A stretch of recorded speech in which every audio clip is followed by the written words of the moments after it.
President Trump signed an executive order today on police reform, calling for a ban on chokeholds and increased police training. But local activists question exactly how much of a difference it'll make. Fox 5's Jeff McAdam is live outside the San Diego Police Department downtown with what they're saying. Jeff. Hi, Maria. That's right. Yeah, well, the president spoke for the better part of 30 minutes about this order this morning. But you're right. Some question whether he said really much of anything, at least in terms of something that'll have an impact on the way policing is done at a local level. Before stepping to the podium at the Rose Garden Tuesday, President Trump met with a handful of families who died at the hands of police.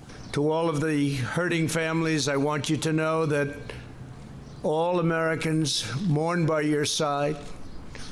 Your loved ones will not have died in vain. Taking pen to paper, President Trump signed a reform calling for a police ban on chokeholds. Except if an officer's life is at risk. In the aftermath of the George Floyd protests, a handful of police departments in San Diego County have already moved to get rid of the carotid restraint. But cities have stopped short at calls to defund the police. President Trump did the same Tuesday. Americans believe we must support the brave men and women in blue who police our streets and keep us safe. Under the executive order I'm signing today, we will prioritize federal grants from the Department of Justice to police departments that seek independent credentialing, certifying that they meet high standards, and in fact, in certain cases, the highest standard. That's where they do the best. On the use of force and de-escalation training. It's not about training.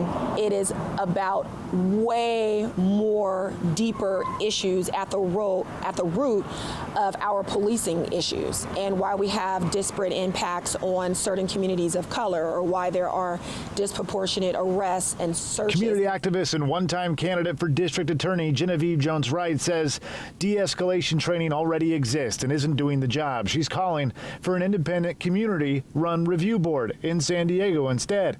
And she's hopeful a newly approved office for race and equity here locally might change the way training takes place. She thinks individual cities may have to lead the charge here. I don't think that anyone's taking guidance from the President of the United States as it relates to local policing issues, and I don't think he has that authority even with an executive order.